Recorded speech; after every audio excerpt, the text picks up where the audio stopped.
다음은 건강보험의 업무에 대해서 나와 있습니다.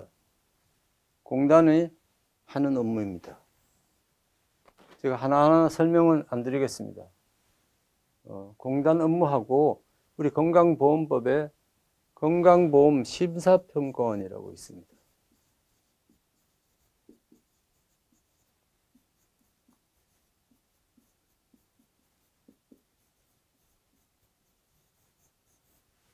일단 이 두 가지를 구분할 줄 아셔야 됩니다. 심사평가원은 요양급여 비용에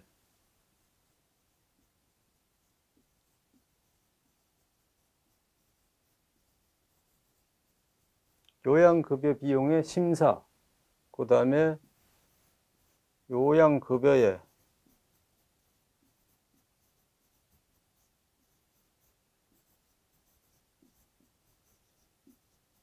요양급여의 적정성 평가를 위해서 심사평가원을 두도록 이렇게 법에서 규정되어 있습니다. 그래서 틀리죠. 여기에는 요양자가 없습니다. 요양급여 실시 여기 있긴 있지만은 요양급여 비용의 심사, 요양급여의 적정성 평가를 위해서 심사평가원이 있고 나머지는 공단에서 다 하고 있습니다.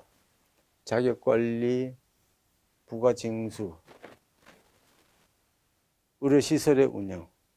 의료시설은 건강보험공단이 일산에 그 병원을, 종합병원을 건립해서 운영하고 있습니다. 자, 이게 시험에 나오면서 이게 또 시험에 순수하게 나오지 않아요. 이 자산을 재산이나 이런 식으로 유사단으로 바꿔서 나오고 대통령령으로 정하는 사업을 복지부령으로 정하는 사업 이런 식으로 바꾸어서 나옵니다. 그 다음에 또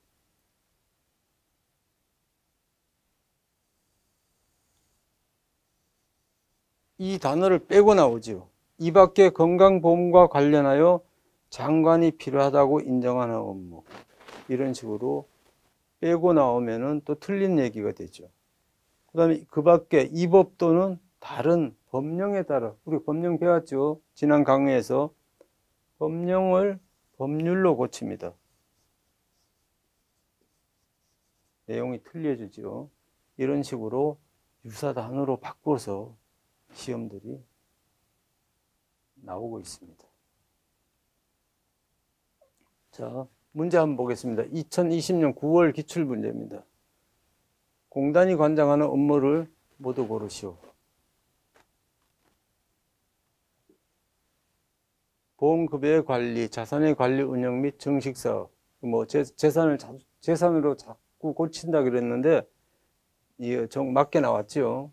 그 다음 의료시설도 운영한다 했습니다.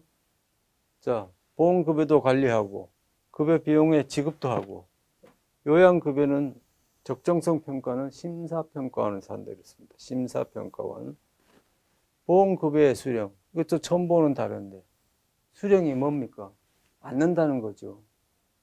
건강보험공단이 뭘 받겠습니까? 국민한테 주겠죠. 주는 걸 받는 사람은 누구겠습니까? 가입자나 피부양자. 우리 국민이 수령하죠.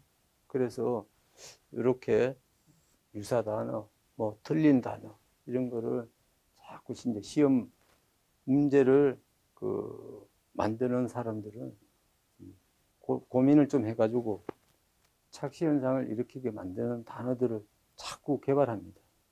보험급여의 수령은 가입자나 피부양자가 한다.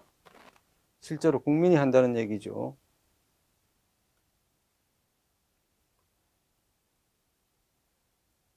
자, 이거는 제14조 2항입니다. 2항에 자산의 관리, 운영 및 정식 사업은 이 방법으로 해라. 이 방법에 따라야 한다. 이렇게 되어 있습니다. 사실 이 조항도 이거는 원래 대통령령에 있었는데 건강보험공단이 자산이 많아지기 시작하면서 국회에서 이거 대통령령에 놔뒀다가 대통령이 맘대로 은행에다 넣고 수익증권 사고 이러면 이거 문제 생기겠는데, 이래서 이거를 법으로 끌어올려 놓았습니다. 자, 최신관서은행법에 따른 은행의 예입 또는 신탁해라. 자, 요거를 예입을 예금으로 고치면은 이게 또 틀린 문제가 됩니다. 그 다음에 국가지방자치 또는 은행법에 따른 은행이 직접 발행한, 여기서 직접을 또 빼면 이게 틀린 문장이 되죠. 왜냐? 은행이 다른 유가증권을 위탁받아 가지고 팔 수도 있고 자기 이름으로 직접 발행할 수도 있는데 직접 발행한 것만 매입해라, 이런 내용입니다. 직접 발행한 거는 본인 발행하는 은행이 책임지지 않습니까? 그래서 또 공단의 업무에 사용되는 부동산의 취득 및 일부 임대, 공단 지사를 임대에 살고 있는데 건물을 하나 사가지고 그 지사로 사용해야 되겠다. 공단 업무에 사용되는 부동산은 취득할 수 있다. 근데 부동산을 구입했어요. 5층짜리를 구입했는데 직원들이 다 상주하다 보니까 한 층이 비었어. 그랬을 때는 일부는 임대해 줄 수 있다. 왜 이 일부를 빼게 되면은 건물 사가지고 통째로 임대 주고 임대 사업도 할 수 있습니다. 그래서 임대 사업을 못하게 하기 위해서 여기 일부자가 들어가 있는 거예요. 그러니까 이런 단어들을 빼고 문장이 나오면은 다 틀린 문제가 됩니다. 그리고 이런 거는 유가증권이고 여기에 집합투자업자 등등 하는 거는 증권사에서 발행하는 수익증권을 얘기합니다. 그러니까 유가증권하고 수익증권을 단어를 바꿔도 이게 틀린 문제. 이 조문 하나 가지고 여러 문제를 만들어낼 수가 있습니다. 여러분들이 이런 거를 공부하면서 그냥 외우기만 해서는 이렇게 바꾸어서 나오는 문제들을 다 대하게 되면은 틀릴 확률이 많습니다. 자, 이 공단의 자산의 증식 사업도 2020년 9월달 기출 유형 문제입니다. 이 문제에서는 모든 게 다 맞는 걸로 나왔습니다. 그러나 다음번에도 이렇게 맞는 걸로 나온다는 보장은 없습니다. 직접자를 뺀다든가 예입을 예금으로 바꾼다든가 수익증권을 유가증권으로 바꾼다든가 일부 임대를 일부를 뺀다든가 대통령령을 보건복지부령으로 한다든가 틀리게 만드는 방법은 여러 가지 있죠. 자, 그리고 자산과 재산은 내용이 틀립니다. 재산은 회계학적으로 사용 안 합니다. 보통 가지고 있는 동산, 부동산을 말하고요. 자산은 부채와 자본을 포함해서 유형의뿐만 아니라 영업권, 특허 등 무형의 권리까지도 포함하고 있습니다. 우리 그 건강보험법에 자산과 재산이 따로따로 나오는 조항들이 있습니다. 찾아서 유념해 주시기를 바라겠습니다. 다음 공단의 임원입니다. 임원은 이사장 1명, 이사 14명, 감사 1명을 둔다.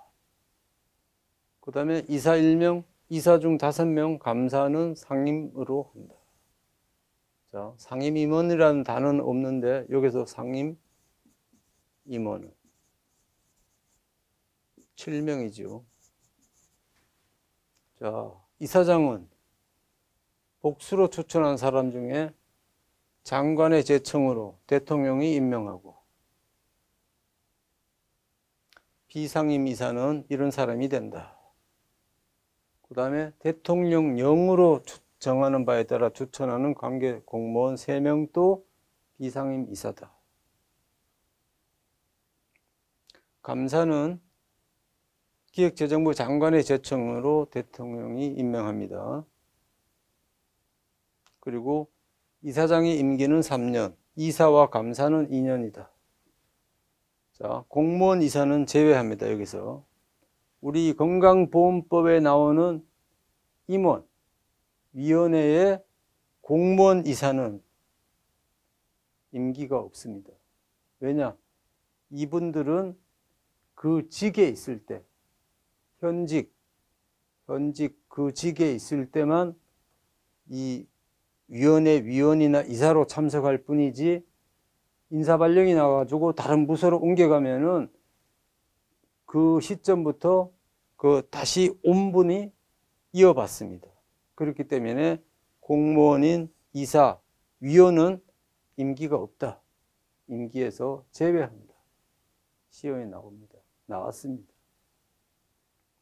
자, 공단에 관한 설명을 옳은 것을 모두 고르시오. 공단의 임원으로 이사장 1명, 이사 14명만 있다. 감사도 있죠. 공단이 대표하는 업무를 총괄하는 임원은 이사장이다. 정관을 변경하려면 복지부 장관의 인간을 받아야 된다. 그 다음에 임원 추천위에 복수로 추천하는 사람 중에서 보건복지부 장관이 임명한다. 이사장은. 틀렸죠? 제청으로 대통령이 임명하도록 되어 있습니다. 그래서 틀리고 포함하지 않는다. 공단의 정관에 공단의 규정, 정관이라는 건 공단이 운영하는 규정을 말합니다. 거기 안에 보험료, 보험급여에 관한 사항은 당연히 들어가 있어야 되겠죠. 그래서 답은 3번입니다. 여기서 이거 처음 보는 내용인데요. 다른 조항이 있습니다. 인가라는 말이 건강보험법에서 딱 한 번 나옵니다. 딱 한 번. 저는 이렇게 외웠습니다.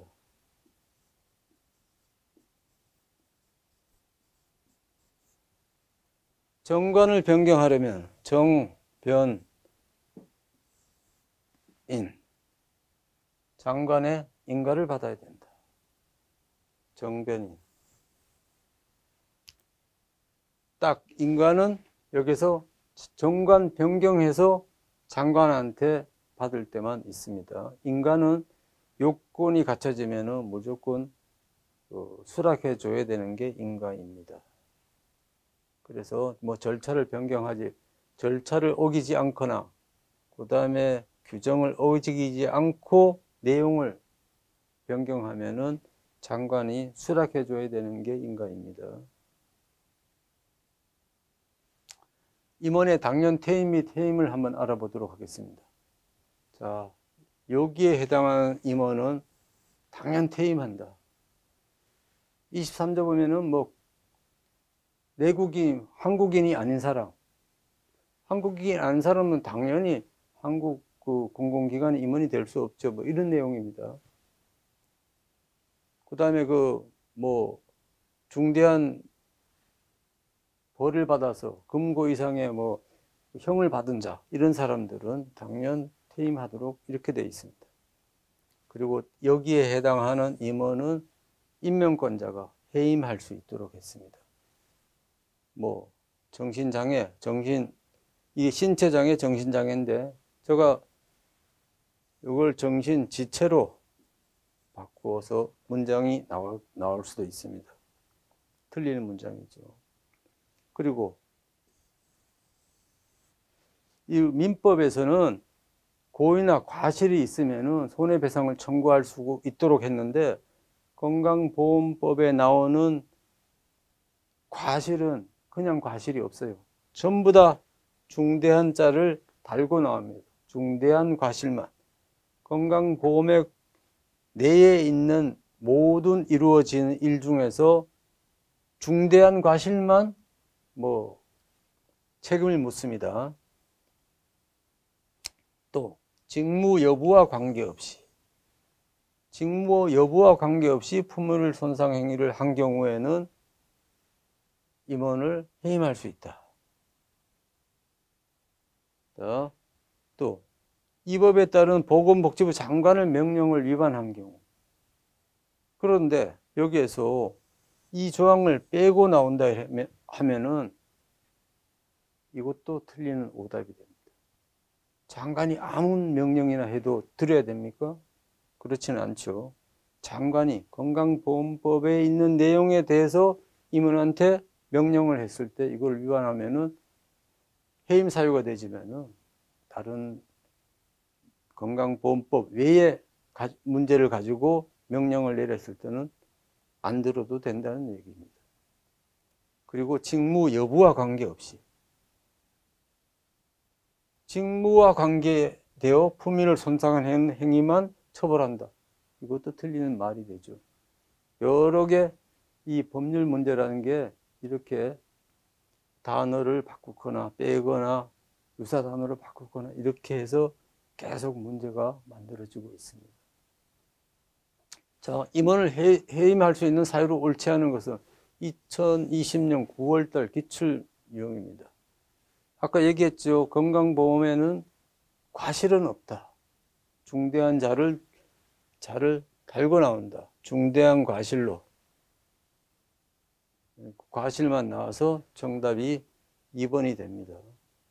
자, 한번 보도록 하겠습니다. 건강보험법은 민법과는 달리 중대한 과실만을 문제로 삼고 있다. 우리 민법 750조는 고의 또는 과실로 인한 위법행위로 타인에게 손해를 가한 자는 손해를 배상할 책임이 있다고 얘기했는데 어쨌든지 건강보험법에는 중대한 과실만이 문제로 삼고 있습니다. 왜냐? 중대한 과실만이 법원의 판단을 따를 수 있기 때문입니다. 자, 34조 재정운영위원회 구성입니다. 구성은 이렇게 10명씩 각 10명씩 되어 있고 또 이렇게 장관이 위촉하는 이런 단체 위원으로 하도록 되어 있습니다. 자, 여기도 보시다시피 공무원인 위원은 제외한다. 임기는 2년인데 공무원 위원은 임기를 제외한다 했습니다. 모든 위원회나 임원에서.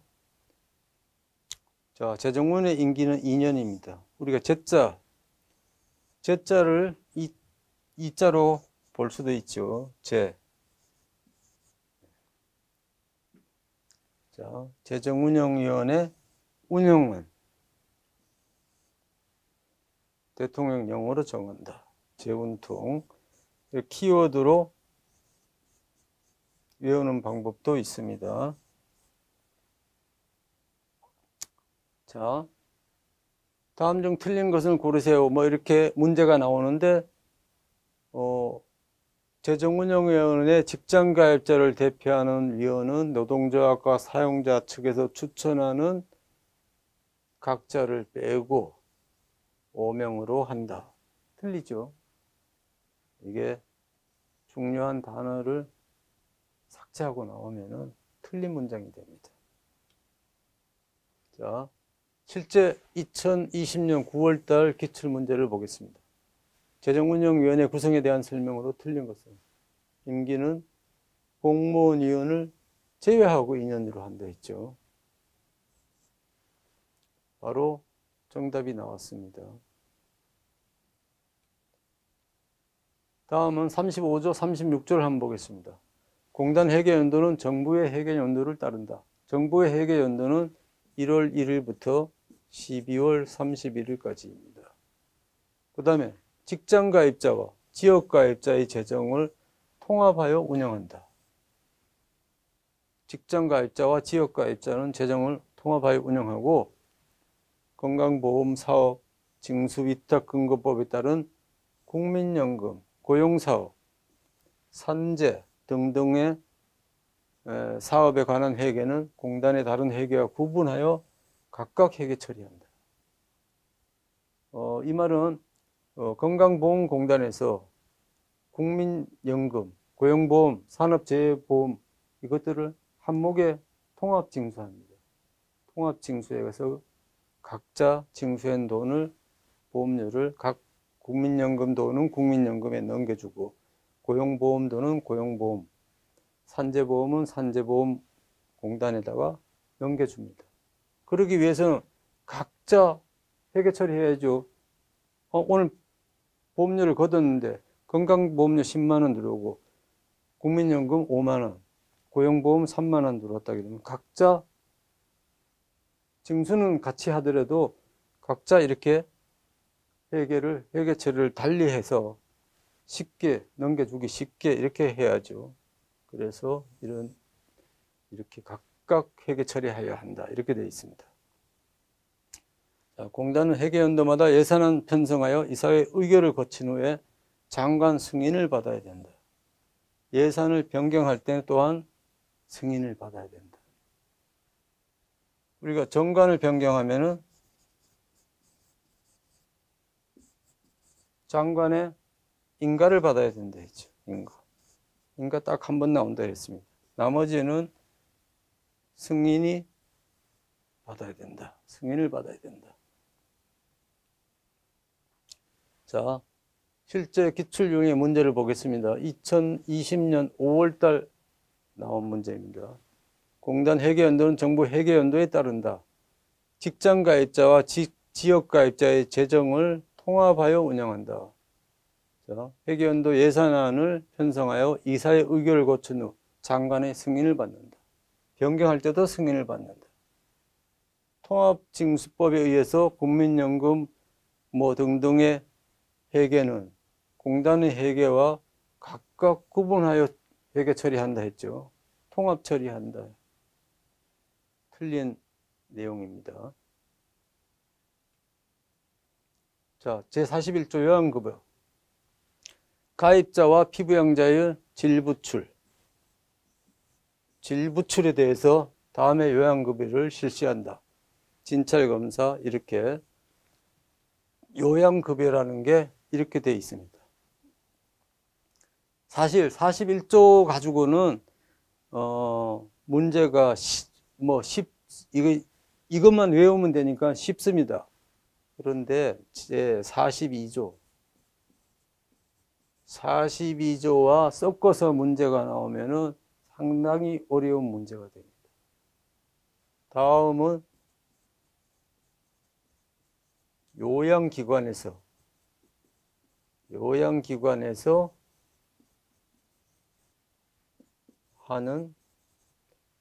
실시하는 요양급여를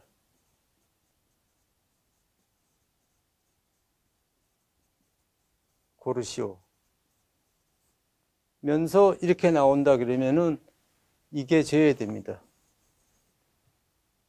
42조를 섞어서 문제를 만들면은 이게 답이 안 됩니다. 왜냐하면은 요양기관에서 하는 요양급여에는 이 진찰검사나 입원, 수술 등의 간호비 이런 것들이 다 계산이 되어 있기 때문에 빠져 있습니다. 그래서 41조와 42조를 섞어서 향후에는 한 번 정도는 시험에 나오지 않을까 이렇게 예상해 봅니다. 자, 요양급여에 포함되는 것을 모두 고르시오. 2020년 9월 달에 시험에 나왔습니다. 이거는 대부분 다 옳은 걸로 나왔죠. 정답은 4번이 되겠습니다. 자, 요양급여가 될 수 없는 것은 이것도 2020년 5월 달 나온 기출문제, 유형의 문제입니다. 여기에서는 자가진단이라는 것은 요새 우리 요양급여 내용에 자체에 없습니다. 그래서 이게 자가진단이 문제의 답은 되는데 우리가 이제 진찰, 진단, 진료 등이 다 이렇게 내용이 틀립니다. 여러분들 네이버 찾아보시고 이렇게 진단이 뭔지, 진료가 뭔지 이런 것들을 알고 넘어갔으면 좋겠습니다.